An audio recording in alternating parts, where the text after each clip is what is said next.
So thankful to see everyone this evening. Appreciate the good day that we've had, even though it's been hot, and I hope everyone's air condition is working properly.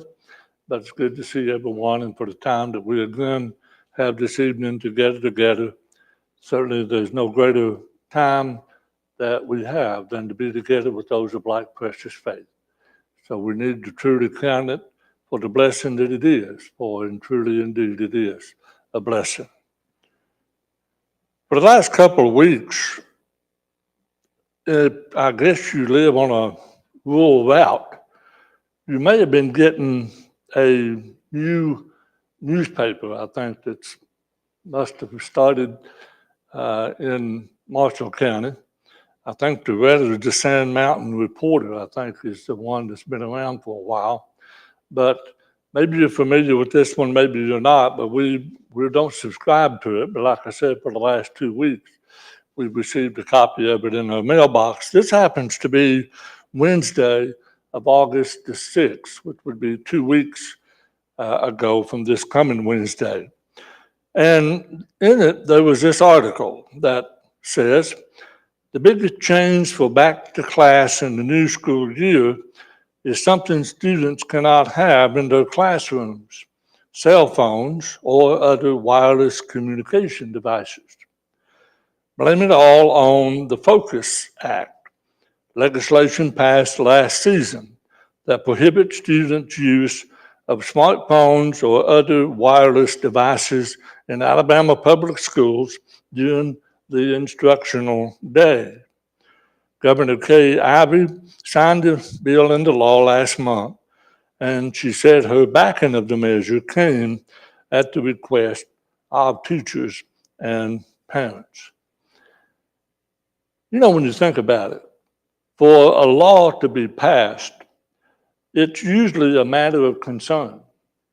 It's usually, or maybe it's a problem that requires a law to be passed to, in some way or another, regulate it. And if it's of concern to the world in general, then it should also be of concern to Christians. So what I want us to look at this evening is the impact of smart devices and social media on the family. And I think what you're seeing here is a very typical photograph of a family. Everybody from the least to the oldest has their own cell phone that they are in use of. And this is what we're talking about when we talk about smart devices and when we're talking about social media in and of itself. We're talking about phones, smart devices that we have become to be a problem, not a problem, but a part of our lives, and really a great deal of our lives on a day-to-day basis. We use them to communicate. Most of them are cell phones, and of course, phones have been around a long time.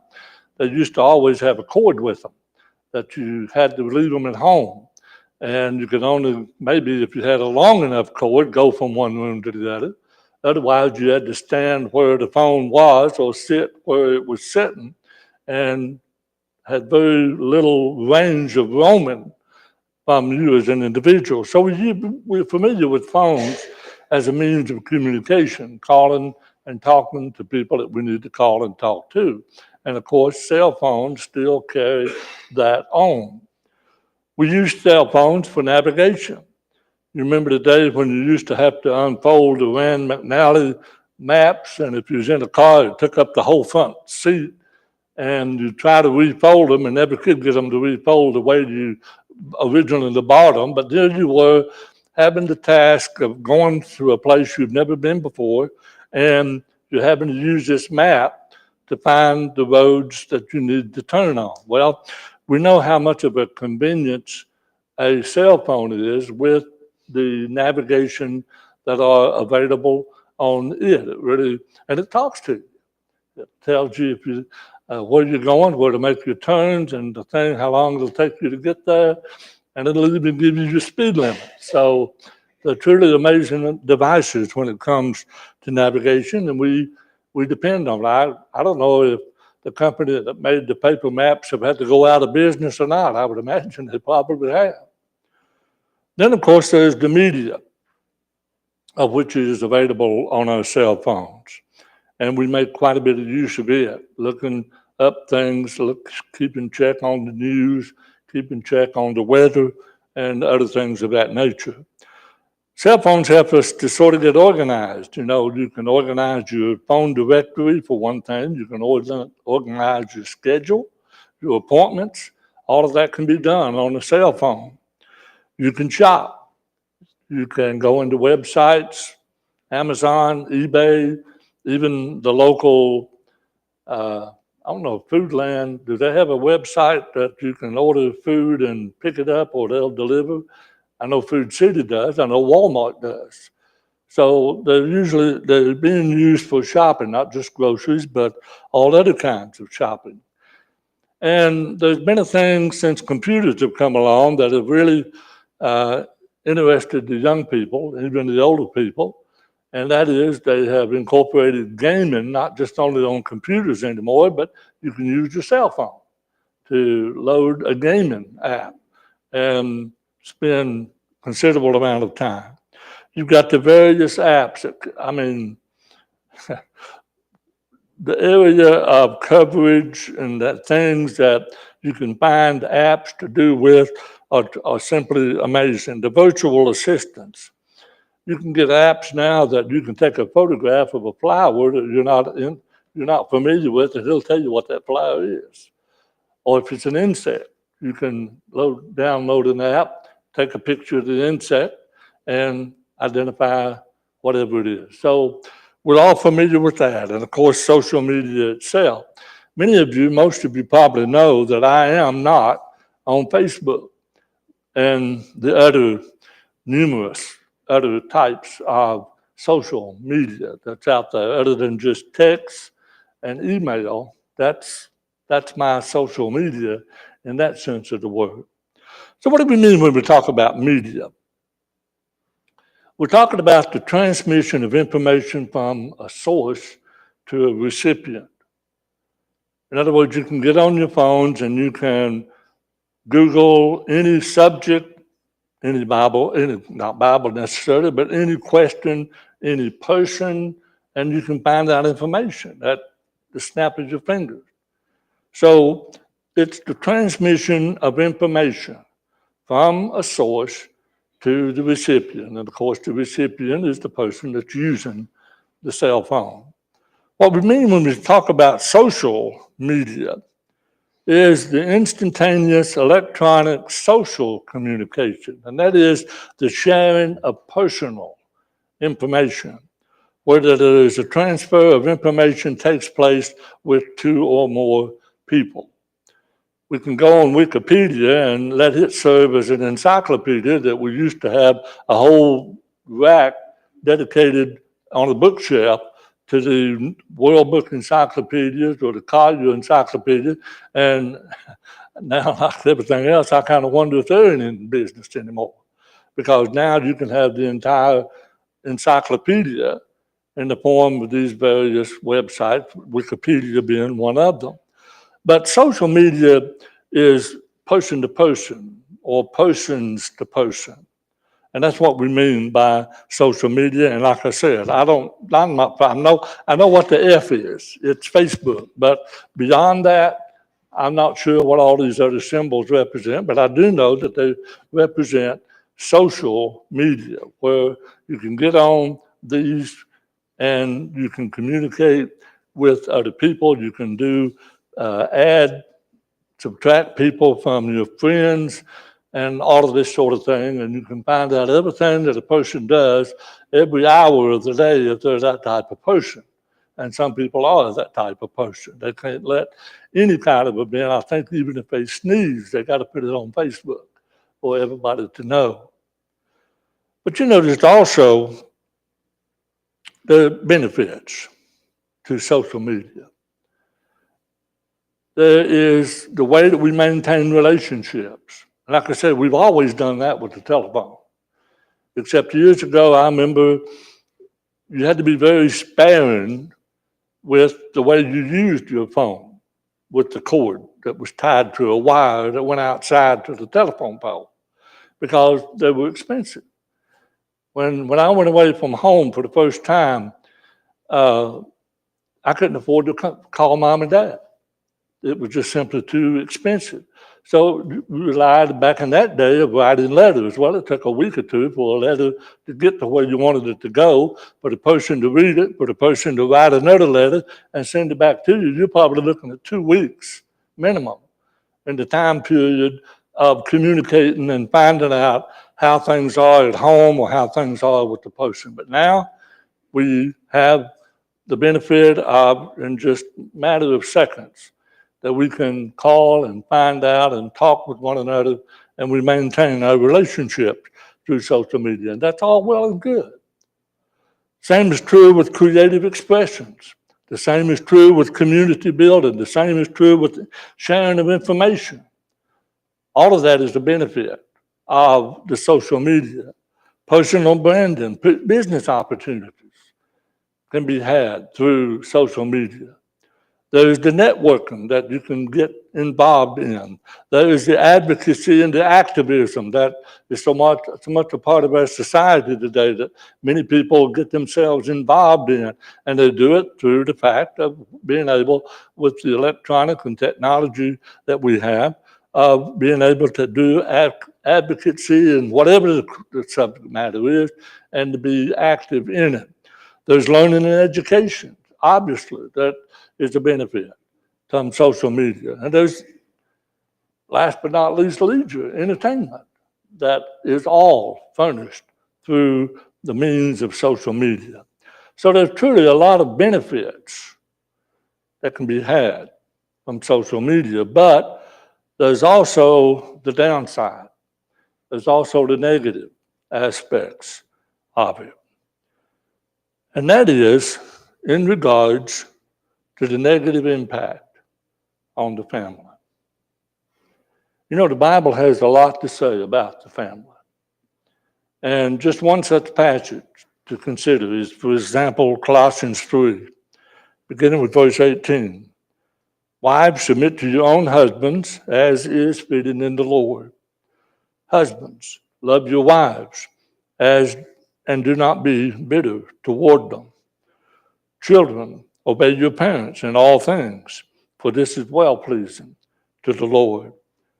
Fathers, do not provoke your children, lest they become discouraged. So it's the family that is so important. It's important to the society, the world that we live in. It's important to the nation that we are a part of. It's important to the church. So the family is the very root of civilization. And from it comes all of these other relationships that we have. So it's very important that we look at the negative impact that social media, aside from all of the pluses, we need to look at the minuses concerning social media. There's a book, paperback. You can get it on Amazon, or you can even get it in, what's that electronic version of books? Okay.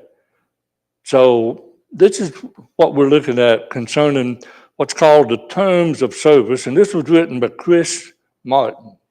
And what it is, he calls it the real cost of social media. And in the foreword, preface, or whatever you want to call it, of the book, here's what it says. Do we use social media, or are we being used by it? Social media is brilliant and obscene. It sharpens the mind, and it dulls it. It brings nations together, and it tears them apart. It perpetrates, reveals, and repairs injustice. It's an untamed beast upon which we can only hope to ride, but never quite corral. What is it doing to us?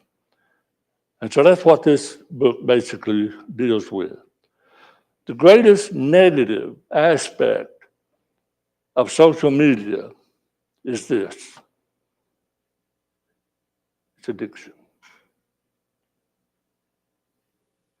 Media platforms have been intentionally designed to become addictive to users. They collect personal data and they create algorithms to keep users engaged and scrolling. In other words, they see your material, they read your material, they see your interest, and then they feed you with all this other stuff that is sort of in harmony with your interests, but it just opens up the world to where you would not otherwise be. And yet it's something that you've not asked for. It's not something that you really intended to be, but that's what they've done. They take your messages, they take your likes, your dislikes, and they feed on those things to feed you more information, more websites that will, again, keep you engaged, that will keep you scrolling. And that's what we're talking about here when we're talking about addiction. That is the negative aspect of social media. Every like, you give a like to something that's been said or something that's been done, every like, comment, and share gives us a dose of dopamine, which causes users to share more content.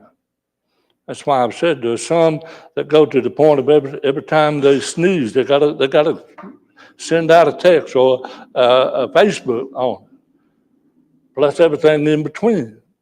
Why is that? Because sharing, receiving the comments back from it, or receiving a like from somebody, that just adds to the addiction.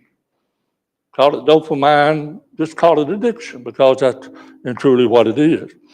And then in regards to addiction, there is this thing called social validation feedback loop. I had to look that one up.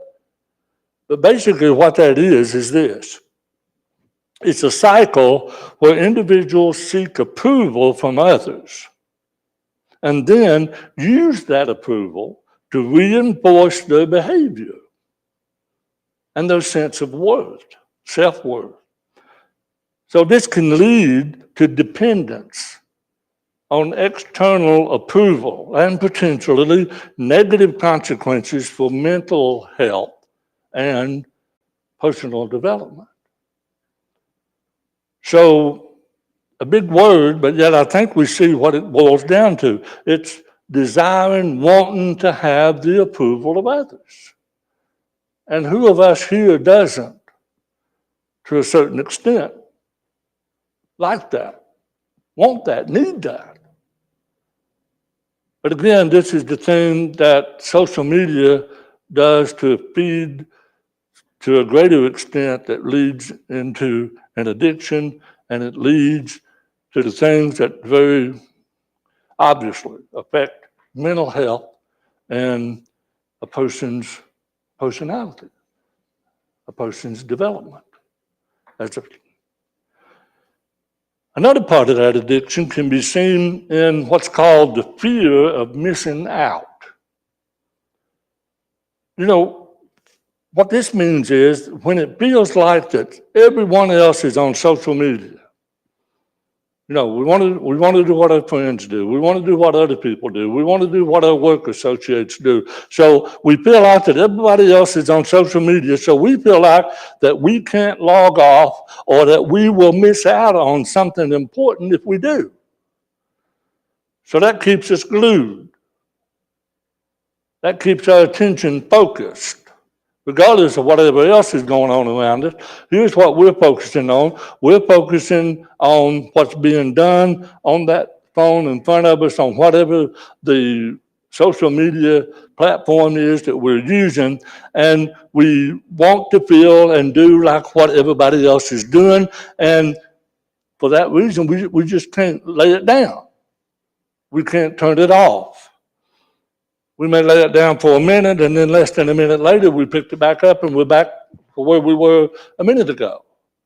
So it's this feel of missing out that, again, it adds to this addiction that truly is a negative aspect of social media.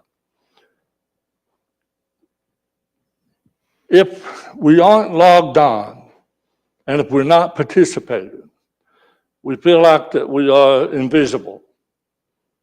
We want to be visible. So we don't log off. We stay at home a lot longer, a lot more than we should. Just to kind of give us some idea of the level of addiction that we're talking about, 96% of teens report using the internet daily. That's just about all, ever one. 46% of teens say they're online almost constantly. They never turn their phones off. They never lay their phones down. And 44% of teens say they feel anxious without their phones. And I think that's not only just true of teenagers, I think it's true of us adults sometimes. We feel anxious when we realize that we got down the road, we left the house, and guess what? We left the phones at home. What do? We go back and get them? Most time we do. Because there is that anxious feeling that we have when we become so attached to something, we become so used to something, that without it, we just simply are lost, to say the least. And like I said, this is not just a teenage problem. It's also with adults as well. On average, people spend 5 hours a day on their smartphones. Average. I'm sure there's some that don't do that much. I'm sure there's some that do far more than the 5 hours, but that's the average. 47% of parents say they spend too much time on their smartphones. That's almost half. 46% of teens say their parents is at least sometimes distracted by their phone when they're trying to talk to them. In other words, can't have a full conversation parents can't have with their children because of the smartphone, and it works the other way around. Children can't have a conversation with their parents because of interruption. Something comes up on Facebook. Who this? Wow, this is a person I know. What are they into? Well, that breaks the conversation. It breaks the train of thought. And half of parents use their phone while driving with their children in the vehicles. I know there's some state laws that have tried to ban the use of cell phones while you're driving, but I tell you what, the very few cars I ever passed, or the very few cars that ever passed me, but I don't see the driver holding the cell phone. So make your laws if you want to. People are still going to do what they want to. So addiction, I think that is truly one of the things, first and foremost, that we need to look at, to think about when it comes to cell phones. A second downside is that it causes a decreased face-to-face interaction. And we know that when it comes to the husband and wife relationship, nurturing that relationship requires time that's spent together with one another and not this. I know that may look a little extreme, but it happens. And if it's not so much between the marriages, have you ever been into a restaurant and you see this couple that you think, well, they're dating? But what are they doing? They're both on cell phones. They're going through with all of their fingers in motion, but they're not talking. They're not even looking at one another. They're sitting across from one another, but there's no conversation, not between them.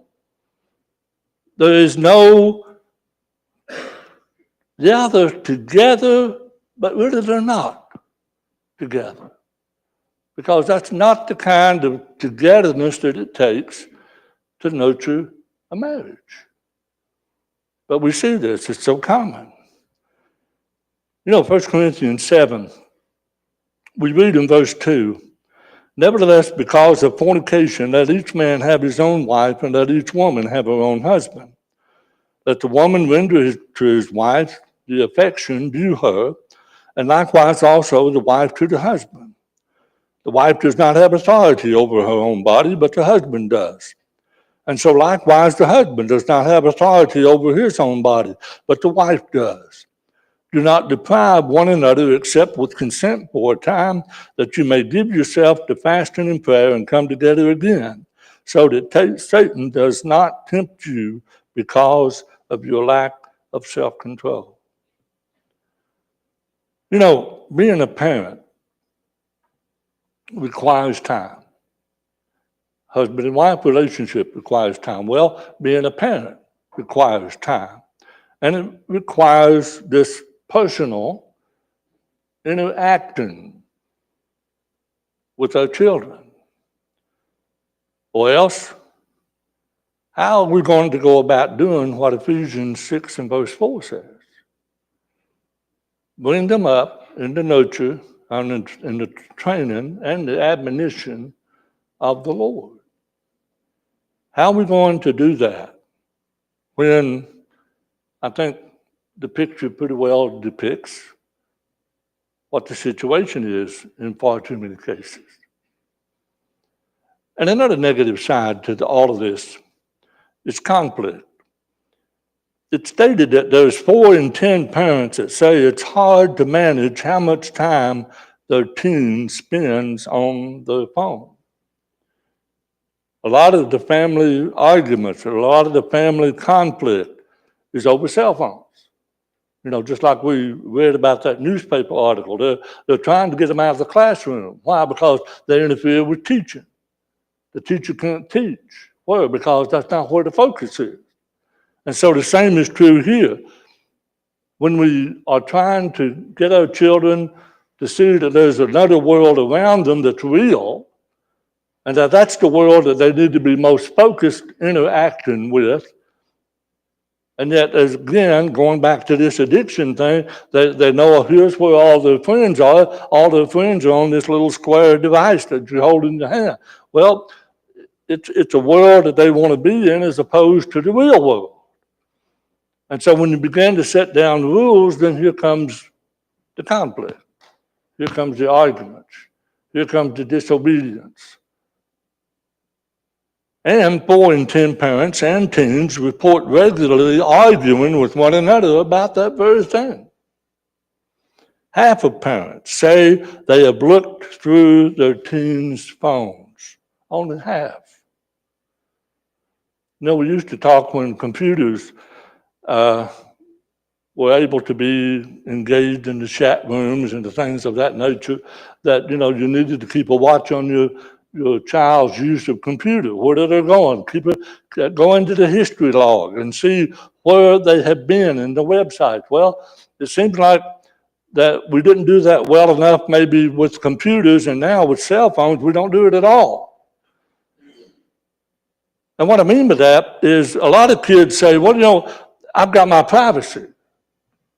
I've heard that's one of the arguments that's made when they try to parents try to restrict time, or they try to see what their children are using. Well, that's private. Let's talk about something. There's such a thing as a right, and there's such a thing as a privilege. Rights are undeniable. Privileges are allowed based on conditions.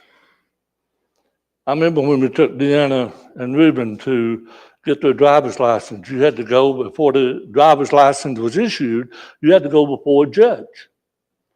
And I never will forget what that judge said. Said, driving is a privilege. It's not a right. And if you don't drive according to the rules and the regulations, that privilege will be taken from you. So there's a difference between a right and a privilege. A cell phone is a privilege. It's not a right. And we as adults and teenagers and young people need to understand that. There's a big difference between the two, and understand which one that cell phones or any other thing, computers or whatever, fall into. And then there is the matter of involving mental health. We mentioned that earlier.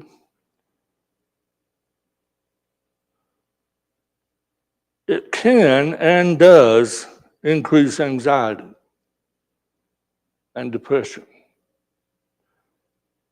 Or the things that you see, that pictures that have been posted, and all of that, that creates issues with the image of the human body, that young people are so vulnerable to give into.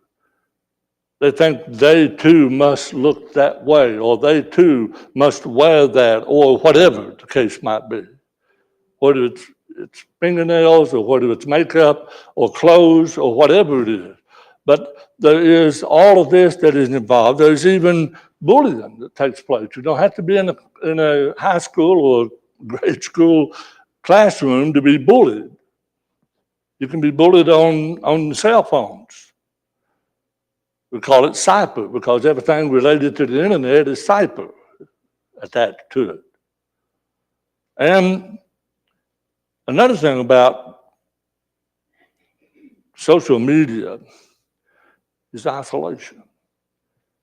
Because like we talked about a moment ago, when there is that decrease in face-to-face interaction, when we become so withdrawn and closed into our own little world on this little device, then we become isolated. We have isolated ourselves, intentionally or unintentionally.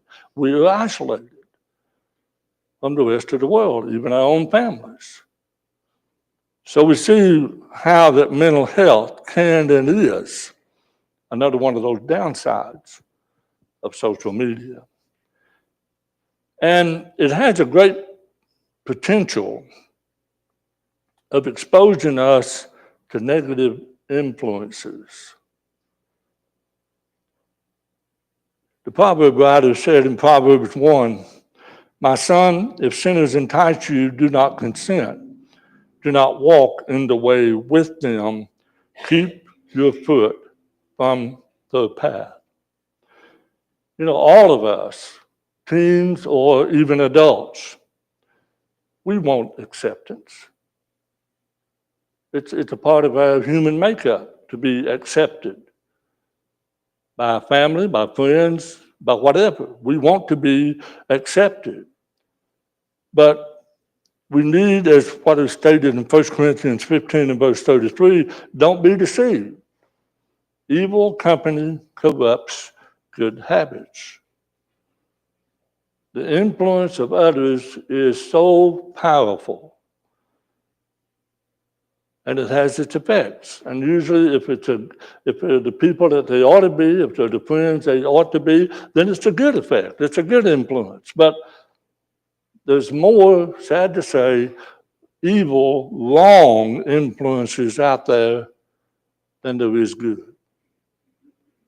And sometimes the younger we are, the less we're able to distinguish and pick up on the associations that we have, the things that people can do that although on the surface, they appear to be good and all this, that, and the other, but truth in the matter, they're not that person. And that's the other thing about social media is that people can disguise themselves. to be something different than what they claim and want you to think that they are. So the impact of social devices and social media on the family, I hope that we see what we're talking about. And this was made by Andrew Walker in a book said, What Do I Say When? And it covers a whole broad range of things, not just only on social media, but it says our use of any technological device should be funneled through the grid of whether the item in question is training us for righteousness or unrighteousness. And that needs to always be first and foremost in our thinking. Because 1 Corinthians 10 and verse 31 tells us, whatever we do, whether we eat or whether we drink, whatever we do all to the glory of the Lord. So I know that cell phones and those things are a part of our lives. We can't and would hardly want to go back to this type of livelihood where we didn't have them. We wouldn't want to go back to where we had to keep our phone hanging on the wall or on an end table with a cord. We love the advantages, but let's keep them the advantages to the point where it helps us to be a faithful Christian. That's the most important thing. There's good and bad in everything, for the most part. Let's just be sure that we recognize the bad and the things that will cause us to not be the faithful, steadfast child of God that God would have us to be. So I hope this is a lesson for all of us, young, old, no age in particular, because I say all of us here, 99% have cell phones, and we make use of them in various ways. So they're an instrument of good if we'll use them that way. But we also need to be cautious because they can, and they do, have their downsides, their negative aspects. This night, if you're here and you're not obeyed the gospel, I think there's probably no one here of an accountable age for what is not. But if you are, then tonight is an opportunity to hear God's word, to believe it, repent of your sins, confess with your mouth Christ to be the Son of God, and be baptized, buried with him in baptism. And it will result in the remission, the forgiveness of sin. But if we're here and we are, as a Christian, see that there are things in our lives that ought not to be the way they are, there are things that are contrary to God's will, it's sin. And sin, as we talked about in our study this morning, will put us into that eternal lake of fire if we die in that condition. There's no reason, no excuse that's deserving of our being dead and being dead in sin. So let's repent of those, confess if necessary our faults to one another, that we can pray with and for one another that we might be forgiven. If you're a subject and we can assist you, let it be known while we stand.